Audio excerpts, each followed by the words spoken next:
Hey, kia ora. Helen Browns here, coming to you live from Sun City in Arizona. Hope you're having a super fantastic, sparkling day. I am on early because I don't know what's going to happen at 6 o'clock because we got storms coming in and totally unexpected. I was sitting here around 3:30 this afternoon, and I'm on Mountain Standard Time, so basically the equivalent of Pacific Time. So sitting here around 3:30, and all of a sudden my phone starts going bark, bark, bark, with that emergency signal barking that it does, and it was talking about dust storms coming in the area, and I was like, okay, that's fine. Yep, we're good. And I sit here and I just carry on working because I was working on the chat at the time, so carry on working. And then I look over and I'm looking out the kitchen window over here where the awning hangs out, and the awning's out there, and I'm like, dust storms. That means higher winds. Maybe I should bring the awning. So I go over there, I retract the awning, I then go up to the front and along the dashboard of the RV, we've got round vents, and you have to flip them 90 degrees so the little fins will actually seal off the vent.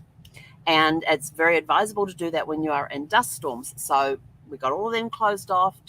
Although when Zeffie gets up and down there, she knocks them, and yeah, but she's good. And Zeffie was just laying in her bed up there. She had the side curtain open, and she's looking out the window and everything else. And then I sit back down at the desk and carry on working. And then I heard this noise, and I looked up outside, and the whole sky had darkened, and you could see brown stuff. The sky had turned brown.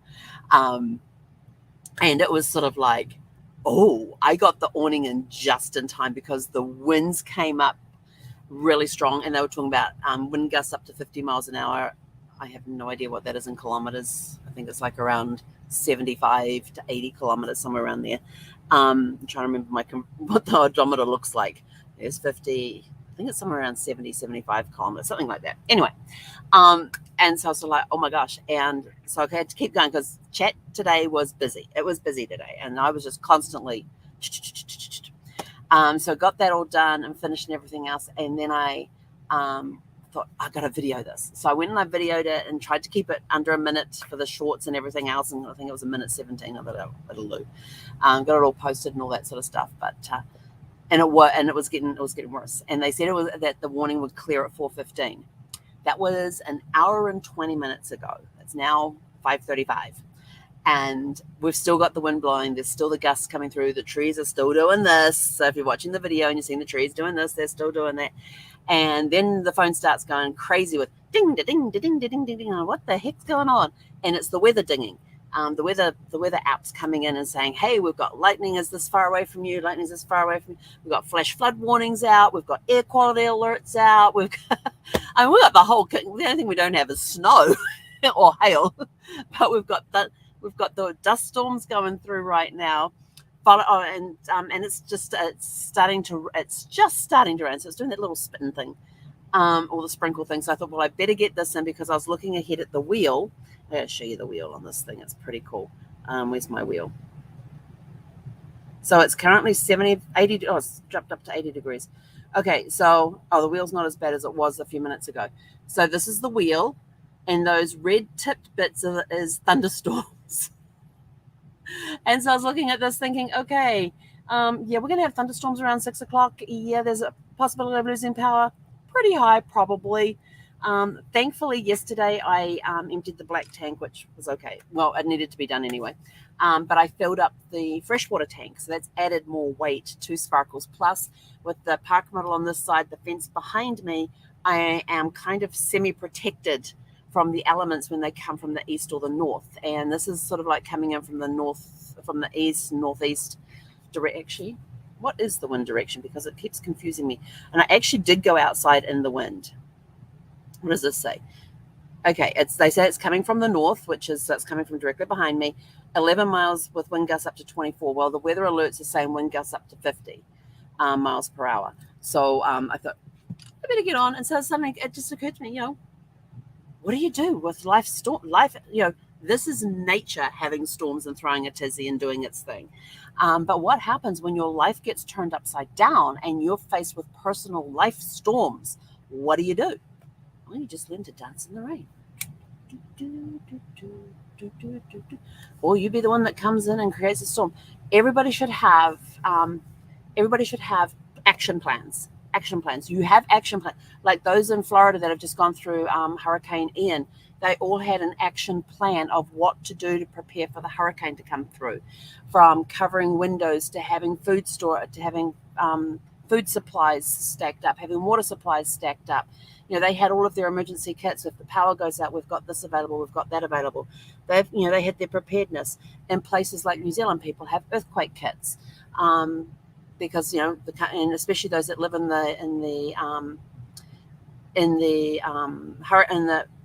the major earthquake areas, they all have earthquake preparedness kits. So there are preparedness kits available for when natural disasters strike in areas known for those disasters. You've got all those that live in the northern states and up into Canada and stuff. They are prepared to get snowed in for days and weeks, sometimes weeks, when the big blizzards and everything hit. They are prepared for that. So if you're prepared for nature, for major blizzards, for earthquakes, for tsunamis, for flooding, for hurricanes and everything else, how are you prepared for life, for when the storms hit life? Think about all the stuff that you've been through. 5 years ago, Brad passed. All of a sudden, for the first time in my entire life, I was living by myself. I had no clue who I was. It's one of life's storms that come through. And it's taken a while to get through all of that and discover, who am I? And I'm forever grateful for Casey for suggesting that, 1,060 days, 1,160 days ago, we started doing Facebook Lives daily, because that was helping me get through my personal storm. It enabled me to learn more about myself. And you guys came on that journey with me, and I'm forever grateful for that. But how are you prepared? Are you prepared for, I have different things set up for different things. So if I have a sudden panic attack, which I have been known to do with grief, that's grief triggered. I have grief triggered panic attacks. And basically what I do is, I had one on the Saturday where I celebrated the 5-year anniversary of Brad's passing. And so I was actually on training sessions at the time when it happened. So I was grateful I was not on camera. I just allowed those emotions to come. I recognized those emotions. I showed gratitude for those emotions. 5 years ago, I didn't know any of that, of how to show gratitude for the emotions that you were going through. I had learned to deal with emotions, but I hadn't learned, there's a weird noise out there, but I hadn't learned how to give gratitude for going through those times with those emotions. And I'm grateful every time a grief thing hits me. It's a way for me to remember that Brad is still alive within me. He's still with me spiritually. I still have all the memories that we've created together. I still have his love is still with me. Love never dies. It really never does.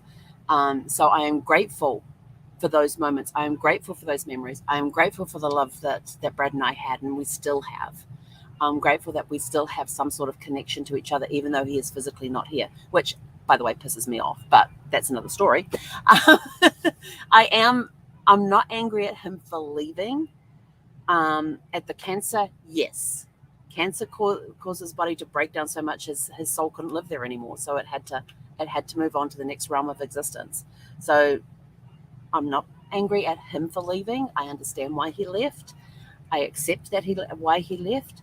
I'm just pissed off with cancer for coming and taking him away, for creating that brokenness in his body, and dealing with all of that. The 9 years, 8 months, and 3 days that we dealt with the cancer and everything else. That was another storm that we had to go through, and then we had little mini micro storms in between all of that with the different challenges that kept coming up.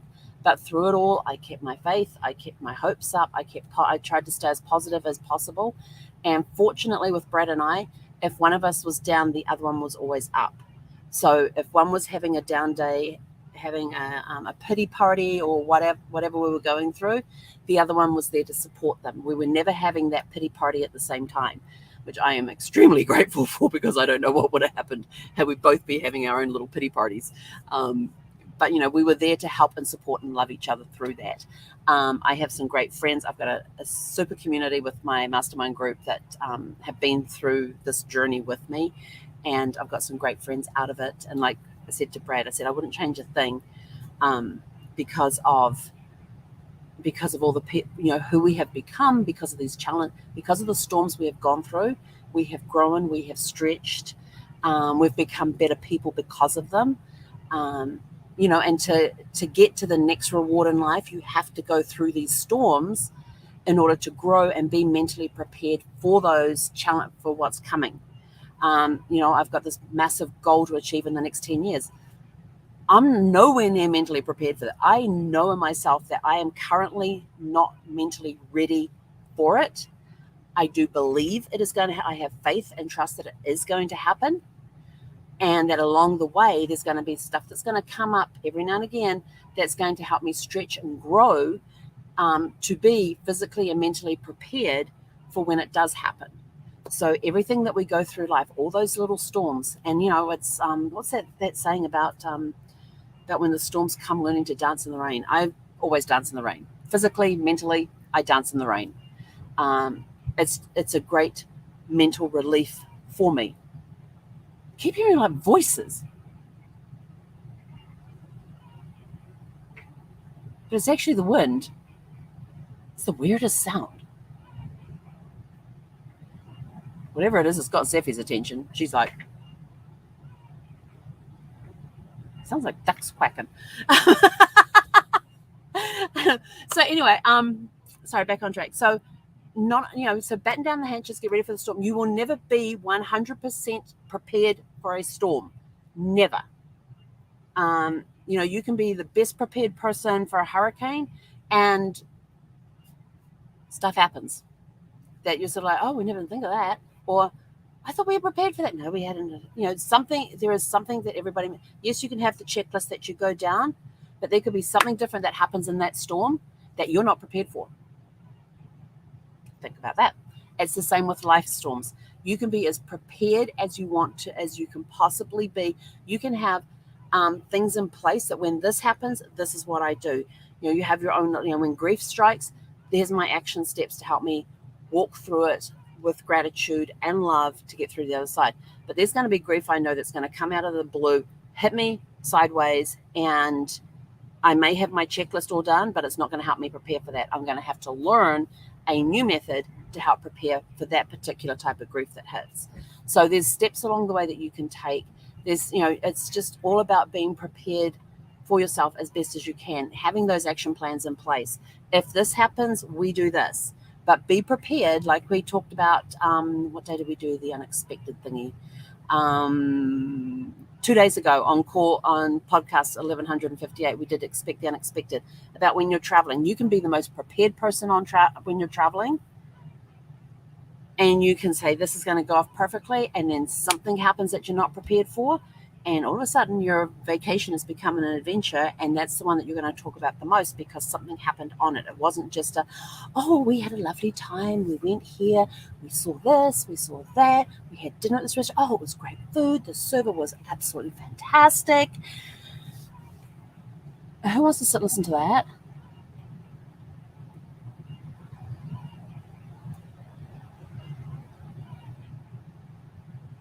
Oh, I just figured out what I have just figured that noise has been bugging me. I've just figured out what the noise is. I had my timer set up because I was thinking of taking a nap. So I put my phone in the other room with the timer going. The timer's going off. It's been going off for like the last 5 minutes until you hit the stop button. Oh, I guess I've got to wrap this up and go do that. Here I've been trying to figure out what on earth is that noise. So you never know what's going to happen in the storm. You got strange noises. It's because your phone's going. I have 2 phones, and it's the one that's in the bedroom. I just figured out what it is. But anyway, yeah. So what are the vacation stories you're going to tell? What are the vacation stories you're going to tell? You're going to tell the one where everything went wrong, or something went wrong on that trip. It's not going to be the perfect one of, oh, we got to the airport. It took us 5 minutes to get through security.